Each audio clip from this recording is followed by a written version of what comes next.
Have you ever had a conversation where someone has let you know that they're upset about something, and within about 10 seconds, you're no longer listening? Instead, maybe you're thinking of your next response.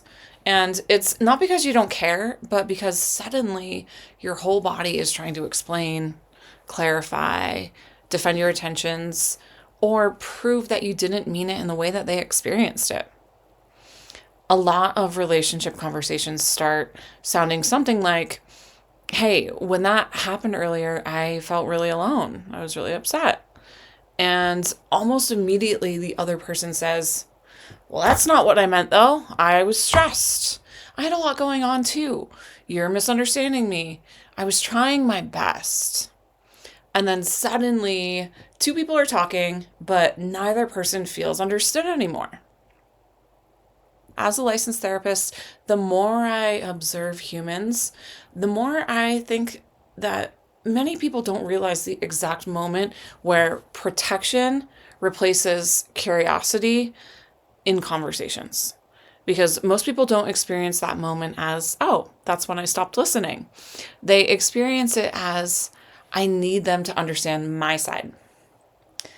But underneath that moment, something much deeper is usually happening. Because when humans start feeling misunderstood, blamed, criticized, emotionally concerned, or afraid of becoming the bad guy, our survival systems often activate internally. And in a speed so fast that it can easily go unnoticed. And once that happens, the goal of the conversation quietly shifts from connection to self-protection. And this is really important. A lot of people are not trying to hurt each other in conversations. A lot of humans are just trying to stay emotionally safe while also trying to stay connected. However, sometimes those two things start competing with each other. I have even noticed this recently in my own relationship and throughout my pregnancy. There have been some moments where Elliot will say something small and practical, but before he's even finished talking, I can already feel my nervous system preparing a defense. Not because he's attacking me, but because when humans are overwhelmed, emotionally stretched thin, or just carrying too much internally, the nervous system becomes more sensitive, more reactive, more protective. And that can be the case, especially so in pregnancy. Interestingly enough, this realization has made me more compassionate towards people.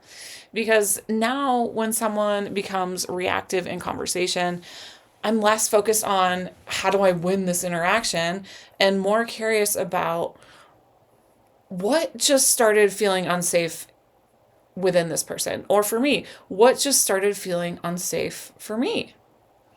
Because underneath so many difficult conversations, there's often that fear of being misunderstood, being rejected, being blamed, powerless, unseen, or fear of losing connection. And one of the most powerful relationship skills that humans can develop is learning to notice the moment where protection starts replacing curiosity. It's the moment the nervous system shifts from help me understand to help me survive this conversation. Because that moment changes everything. And don't get me wrong, this doesn't mean becoming passive or pretending that you don't have feelings.